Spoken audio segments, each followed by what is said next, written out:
Hi everyone, in this video I'm going to show how to draw hands in graphite. Now the tips that I have in this video can be applied when drawing feet or hands of any animal or person. Now I do find that the way that this is broken up and structured makes it much easier to draw. If I were to start mapping in an entire solid base layer of graphite here, I'm going to get lost and really overwhelmed. So first of all, I like to break it up into smaller, manageable chunks. I like to isolate if there's anything that I notice first and I'll map those in, and then I've got a base foundation I can use and layer on top of. So this could be any wrinkles that are darker, any highlights that are particularly bright. I'll leave the white of the paper showing for that initially. Anything here that has those key features that I can easily identify. Now once I've done that, I can start to establish more of a base layer. Now for me, I like to use graphite powder in all of my graphite drawings. I find that it helps to simplify the base layer process. Now I also feel that the base foundation is crucial in the level of realism that can be achieved. If there are any harsh edges at the base layer, I find that this is really difficult to then sort of soften and avoid as I build my layers of detail.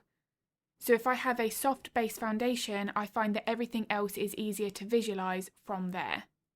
Now, of course, this is going to be very unique for each individual artist and the way that we like to work. But I do find for me, graphite powder, it can simplify the entire drawing process. Now, another added bonus of using graphite powder is that it can erase far easier than the pencils. So as you can see here, I'm starting to use my putty eraser to create my soft highlights. Now, I can do this when I'm using my pencils for my layers. The putty eraser still works, but certainly here it's far more effortless if I'm using my graphite powder initially. Now, when I am building up my layers of graphite pencils, the amount of pressure to apply to a pencil is crucial. Too much pressure and we're going to burnish, which is where we flatten the tooth of the paper. Now that paper, the tooth that we have left, is going to help to add the additional layers of detail on top. If the paper has been burnished there, it's going to be harder to add many layers as we build the depth. So this is certainly something to pay very close attention to. Now a big tip when drawing hands, feet, any fingers of a portrait is not to outline them. Now I mention this here because at this stage this looks exactly like what I'm doing and I really would advise not to do it, but if there is a dark shadow on any edge of the finger, then it's okay to come in with a darker pencil. However, this is only a HB. I haven't come in with something really dark like a 9B, and I do always want to build up my darker values in stages. I know from the lighting in the reference photo that that finger on the lower edge is having a very dark shadow cast from the other finger below it. So I was okay here to come in with a darker layer to start with. But if I'm working with any of my lighter values, such as the top of the finger on the very first finger I drew, I don't want to work with a darker line. That is going to give me a bit more of a cartoon effect. I want to pay very close attention to that lighting. Now once I've done that, again, the process here is very much a rinse and repeat. I'm going to start mapping in what I notice first, whether or not it is a dark shadow or a highlight, a specific shape, and then I can continue with the same layering process. As always, my base foundation is my priority initially. I'm ignoring all of the finer details, the little creases in the skin. There might be some texture, some hairs. I want to avoid those until the last layers.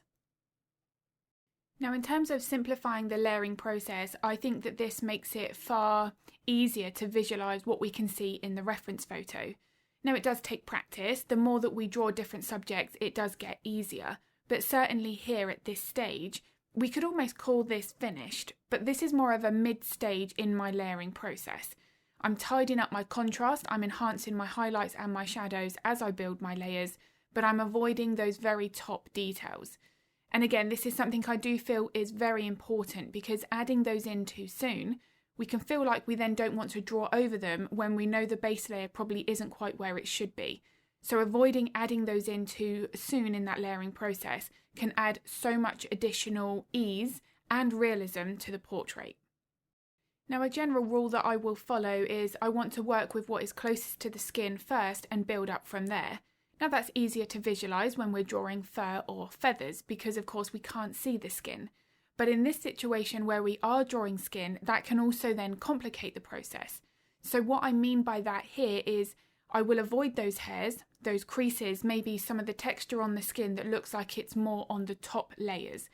If I can notice more of the structure around the knuckles, the shadows, the highlights, what I feel is right on the very first layer of those values, it's that I want to put in first.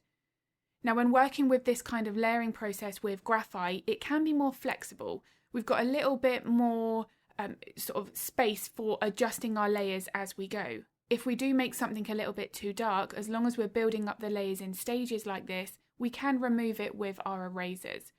We can adjust that as and when we need to. Now, contrast is a big thing when drawing realism. It's something that I focus all of my tutorials on, both here on YouTube and my real-time step-by-step tutorials, which if they are of interest, I'll link all of the information to those in the description below. But contrast, it is what makes that shape and form. So where there is a shadow or a highlight, it's never random in its placement. It will follow the underlying bone and muscular structure.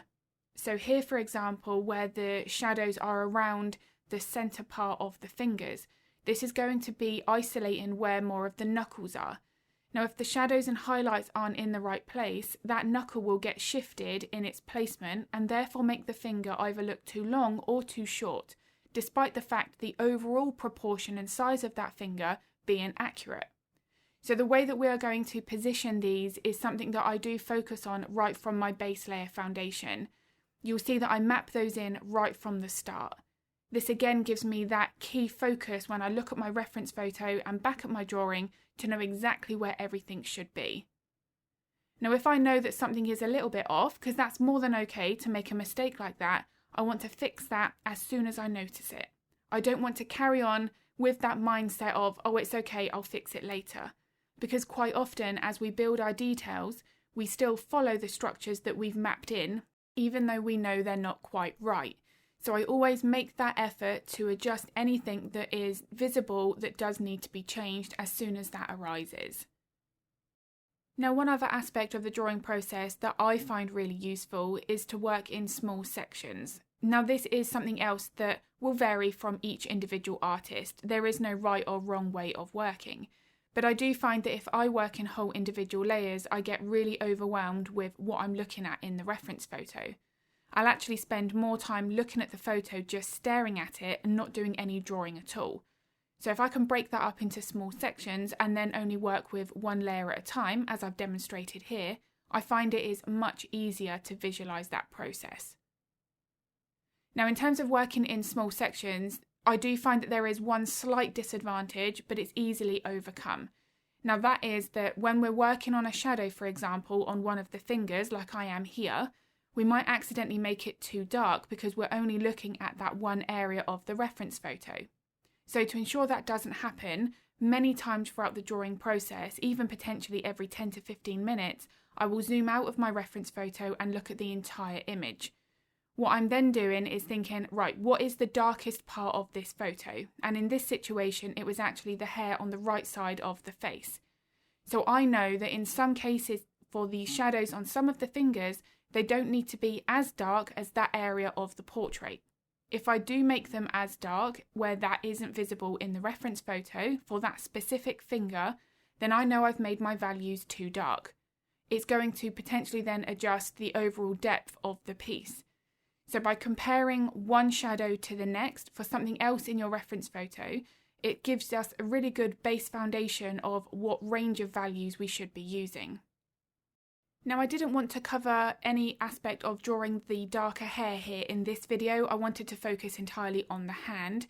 But if you do want to see how to draw this dark fur, then I do actually have the chimpanzee time-lapse tutorial from start to finish here on YouTube. I'll link that in the description below.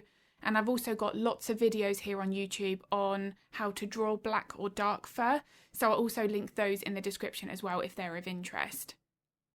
Now, the last couple of minutes that I spend on a portrait is where I'm adjusting the finer details. This is where I would be adding any whiskers or any longer hairs that are sitting over the very top. Any tiny alterations, such as these little hairs on the side of the mouth. They do make a really big difference. They might not take too long, but they do add that extra level of depth to the portrait. Now in some cases we don't necessarily notice these right away, so leaving the portrait to the side for a couple of days and then looking at it with fresh eyes is a really good thing to do. So I do hope this video has been useful. If it was, I'd be very grateful if you could give it a like and a thumbs up. It makes a huge difference to my channel. I also upload a couple of videos to YouTube every week, so if you would like to get notified of that content, then don't forget to hit the subscribe and the bell button. If you would like to draw along to the entire real-time tutorial of this chimpanzee, then I'll link the information to that in the description below. If you have any art-related questions, feel free to pop them in the comments. I'm always happy to help if I can. And I'm going to be uploading another video next week. But as always, thank you so much for watching.